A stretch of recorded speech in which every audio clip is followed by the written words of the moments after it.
अस्सलाम वालेकुम दोस्तों जिस वक्त हम लोग बड़े हो रहे थे ना, तो हम तकरीबन पाकिस्तान की हर एक दीवार पे लिखा होता था कश्मीर बनेगा पाकिस्तान, कश्मीर हमारी शाहराह है।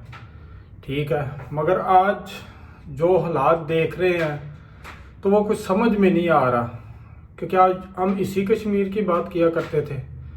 आज ये चीज़ें समझ नहीं आ रही। फौज, हम जहाँ पे भी अपनी पाक फौज को देखते हम वहीं पे खड़े होकर जब बच्चे थे सलूट मारते थे। आज ये इन दोनों चीज़ों में तजाद कैसे आ गया?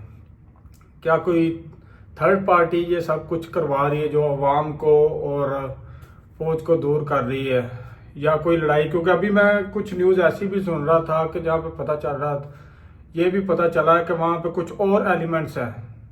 कश्मीर अमन कमेटी अपना एहतजाज तो कर रही है, मगर उनमें कुछ ऐसे एलिमेंट्स भी लोग भी पाए गए हैं कि जो कि शरांगेजी फैला रहे हैं, जो कि हैं तो प्रोटेस्टर इनके साथ, ठीक है, मगर वो फायरिंग कर रहे हैं या कुछ उनके पास से कुछ ऐसी चीज़ें बरामद हुई हैं कि जिनसे पता चल रहा है कि ये कुछ शरपसंद भी उनके ना एहतजाज में शामिल हुए हैं। तो इन चीज़ों का भी हमें बहुत ख्याल रखना चाहिए, क्योंकि हमें एक मिसाल है, कोई 5 लाख 2 लाख या 1 लाख का कोई मजमा है, अगर उसमें कोई 2-3 लाख 2-3 हज़ार या 200-300 लोग ही कुछ ऐसे शामिल हो जाएं, तो हम तो उन्हें ना ही हम उन्हें कह सकते हैं कि ये कश्मीरी हैं। ठीक है, कश्मीरी लोग भी हमसे जुदा तो नहीं है पाकिस्तान के लोगों से, हम तो उन्हें अपना शारक मानते हैं। ठीक है, क्योंकि जो आज उन पे बीत रही है ना, ये कोई इतना आसान नहीं है। सबसे बड़ी बात है जो इनका ये जो लड़ाइयाँ इनका जो हमने तो आज तक यही सुना है कि इनका हल तो पॉलिटिकल है।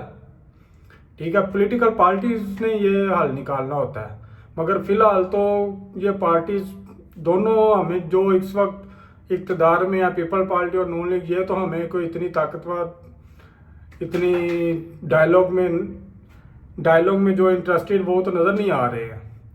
ठीक है, तो मेरी गुजारिश है अपने लोगों से भी, कश्मीर के भी अपने भाइयों से भी, दूसरे लोगों से भी, कि ये हमें इसका डायलॉग ही इसका हल है। आखिर ये टेबल टॉक ही होनी, जंगों के बाद भी आखिर यही कुछ होता है। जब जंगे भी हो जाए ना, वर्ल्ड वार हो गया, वर्ल्ड वार 2 हो गया, उसके बाद भी आ जाके हल यही निकला है कि उनमें आ जाके आखिर उन्हें डायलॉग मेज पे बैठना पड़ा और वहीं पे ये सेटलमेंट होती है। तो हमें तो फिलहाल ये कुछ समझ नहीं आ रहा कि ये सारा चल क्या रहा है। तो इसलिए आज मैंने ये सोचा कि मुझे भी इस पे बात करनी चाहिए। इसलिए मेरा आज ये जो वीलॉग है ये इसीलिए है कि हम कश्मीरी लोग हमसे दूर नहीं है, ना हमसे जुदा है। हम उनका दर्द हमारा दर्द, हमारा दर्द उनका दर्द है। तो अगर वो आज प्रॉब्लम में है, आज अगर उनके ऊपर ये सारा कुछ हो रहा है तो ये गलत है, क्योंकि बहुत सारे इंटरनेशनल मीडिया तो ये भी रिपोर्ट कर रहे हैं कि 100 से ज़्यादा तो हलाकतें हो चुकी हैं उधर। 100 से ज़्यादा अगर हलाकतें हो चुकी हैं तो ये भी तशवीशनाक खबर है। इन सब में इंसल्ट किसकी हो रही है? पाकिस्तान की। तो इसलिए हमें इन चीज़ों से भी गुरेज करना चाहिए, ये सोचना चाहिए कि अगर ये कोई हल नहीं निकल रहा तो ये जैसे जैसे मसला बढ़ता जा रहा है, इसमें सिर्फ और सिर्फ जो बदनामी है वो पाकिस्तान की है, पाकिस्तान की फ़ौज की है, पाकिस्तान के इदारों की है। वैसे तो आज सिविल सोसाइटी भी बहुत ज़्यादा बोली है जो कि आज तक खामोश थे, जैसे वकला बार्स हो गए, हमारे एक्टर्स हो गए। ठीक है, इन सब के मैसेज हैं, सब के ट्वीटर्स भी बोल रहे हैं, कई के वीडियो पैगाम भी आए हैं कि इन्हें ये जो भी मसले चल रहे हैं ना, इनको बैठ के डायलॉग से ही हल होना चाहिए। तो इंशाल्लाह उम्मीद करता हूँ कि डायलॉग से ही हल होंगे और जल्द से जल्द ये मसला जो भी कश्मीर अमन कमेटी के ये जो एहतजाज है ना, इनको जल्द से जल्द कवर अप होना चाहिए। ये जितना फैलता जाएगा उतनी पाकिस्तान की बदनामी है और उतना नुकसान होता जाएगा, क्योंकि अभी फिलहाल तो 2 माह होने वाले हैं, वहाँ पे इंटरनेट बंद है, खाना पीना उन लोगों का बंद है, तो ये भी तो जुल्म है ना। तो इसलिए जैसे जैसे ये बढ़ता जाएगा, लोग बाहर जो मीडिया रिपोर्ट करेगा वो तो यही बताएगा ना कि वहाँ पे उनका खाना पीना बंद है, उनका इंटरनेट बंद है, उनकी कम्युनिकेशन बंद है बाहर के लोगों की। कश्मीर के लोगों की अपने बाहर के लोगों से कम्युनिकेशन कट ऑफ हुई हुई है। मगर जो ज़मीनी हक़ाइक़ है वो फ़िलहाल कोई भी 100% नहीं बता सकता।